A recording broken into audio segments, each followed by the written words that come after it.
Alright, YouTubers, this is an update on my project boat. A few little modifications there. It's Saturday, so if you hear any road noises, sorry. Got a new winch put on there. Got a new jack put on there. I still ain't finished with that. You know, you buy these cheap ass things at Walmart, they come with a long ass bolt. I put some grade 8 bolts in there, and them bolts look kind of crappy. So I gotta finish doing that. I haven't really done anything much to the trailer as a parent. I haven't really done anything cosmetic to the boat. I did order my lights. Get my lights in. Here's my light socket. I hadn't wired them up. I mounted some fishing rod holders. There's gonna be 4 seats in the boat. There's 2 over there. As far as the motor runs.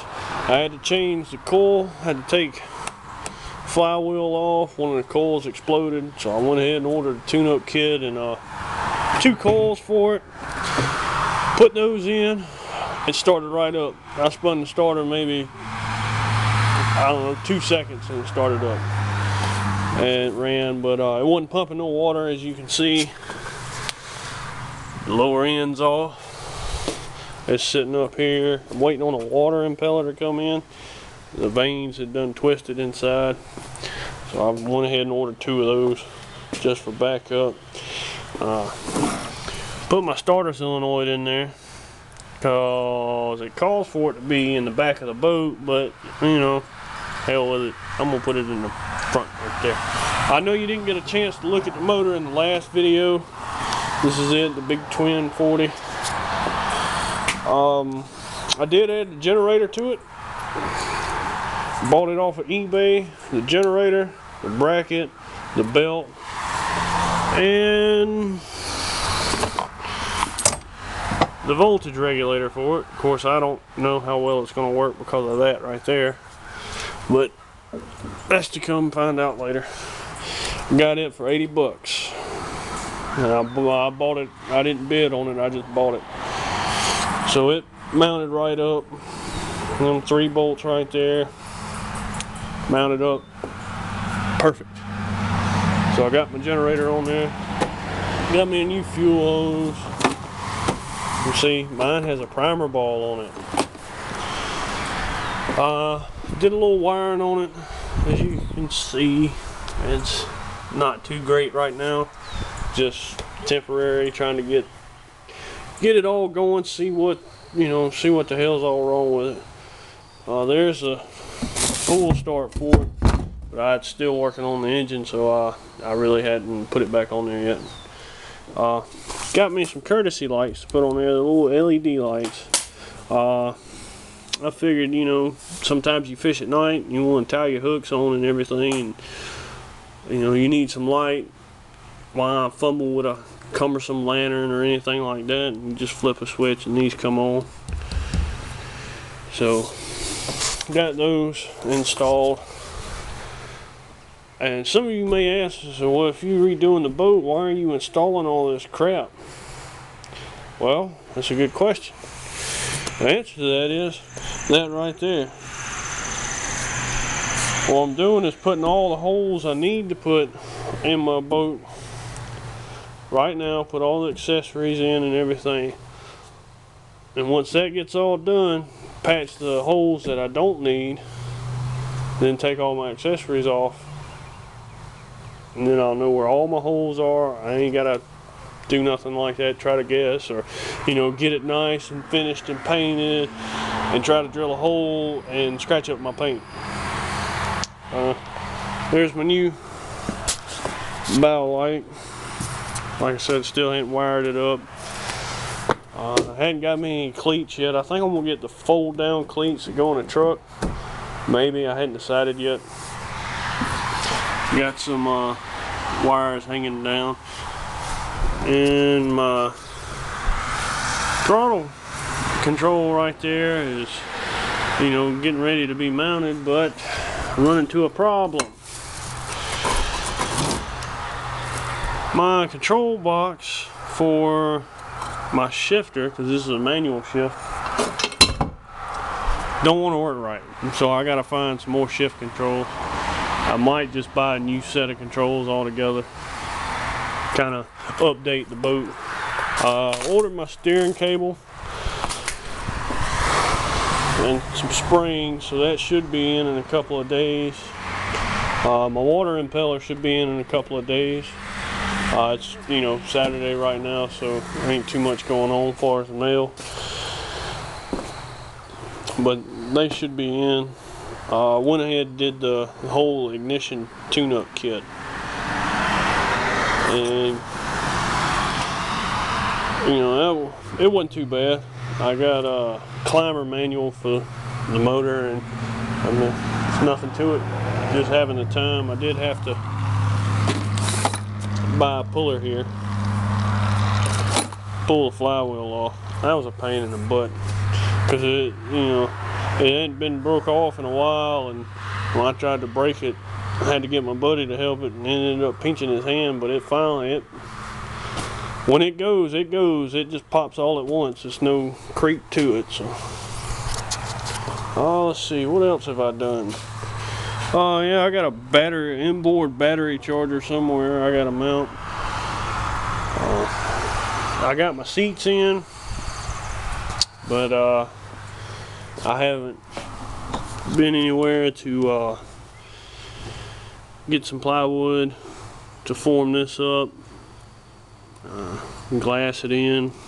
So I don't know, I may put a live well up under the driver's seat or up under this rear seat that goes right here, but who knows. I did,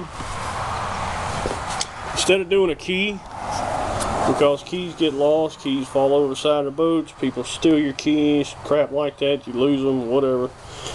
I did push buttons. I got an automatic choke on there, well, electric choke I should say, and that's what that one is. And this is a starter, so you push in for your automatic choke, pop the starter, good to go. I think that's about it. You know, it's slow progress. A lot of it, you know, it's not really showable because, you know, I haven't really done a lot. I have, but I haven't. I took them ugly ass sideboards off. I'm gonna put some new ones on there, probably, and they were coated in some kind of weird crap, like freaking wallpaper or something. Let's see. Yeah, that's my coil right there that I pulled off of it. That looks nice, don't it? But I went ahead and I ordered a second ignition set for it.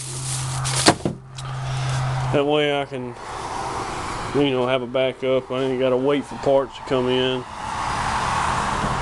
Freed up my steering wheel a little bit. I still got to disassemble it, clean it up, maybe even change it, I don't know. Let's see if I can find another retro steering wheel. I haven't done anything to the trailer other than put the jack and the winch on there. For those who are interested, maybe have a motor like this, you know, and if you haven't changed your water impeller, it's fairly simple. This is a 66, from what I understand. There's a bolt, there's an extra bolt that holds on the lower end. From what I understand, they're not on all models, so I don't know what to tell you, but I mean, the easiest way to do it is go ahead and take your exhaust housing off, and it's 1, 2, 3, 4, 5, 6, 12 bolts, because you got 6 on the other side, or 12 machine screws. You take them off, it pops right off. It's very easy, and it puts more light in here so you can see what you're doing.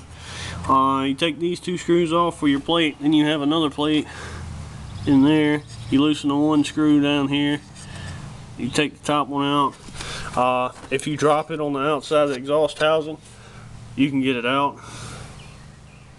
Unless your lower unit's in there, then you might not can.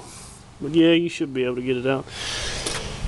And then which is that leads to your shift rod linkage, which is this right here. And you'll see something that looks like that. You just take the top or bottom bolt out, which one, and it slides out. And then you have to take your 6 bolts that are on the outside that are visible, and the whole unit slides right out. I didn't have to hammer or nothing, it just slid right out. Then your water pump, it's on there like that. Sorry. Oh yeah, make sure you take the, get this thing on there. Anyway, it goes down there like that. There's an O-ring that goes there. Make sure you take that out, and then if you already got it down, I'd go ahead and replace it. You got a little keyway that goes in there, so be careful not to lose that. I don't know, I probably done lost mine somewhere. Ain't no telling. I hope not. Oh, there it is. And sorry about the wind noise. It's March. What do you expect? And anyway, you take them 3 screws out. There's 2 right there, and then there's another one right there. You take them out. The whole housing slides right off. You will have to take the shift connector off your shift rod down here. This pulls out. Your impeller's down in there. As you can see, mine is gone. And this little plate covers all this. The best thing to do is clean all this up, but there's so much pollen falling right now. I figure I'd wait until I got my impeller, get ready to put it on. And then, there's nothing else, to it. You put your impeller back in there. I've heard people use zip ties to conform them as they start sliding in, and pull the zip tie off so it's easier to put on. Put your plate back on, slide that back on, you're good to go. That's pretty much it. If y'all have any questions, feel free to ask. Any comments, you know where to post them. And hopefully the next video I put on there, that bad boy right there will be running for you. Alright, well, as always, see you on the next one.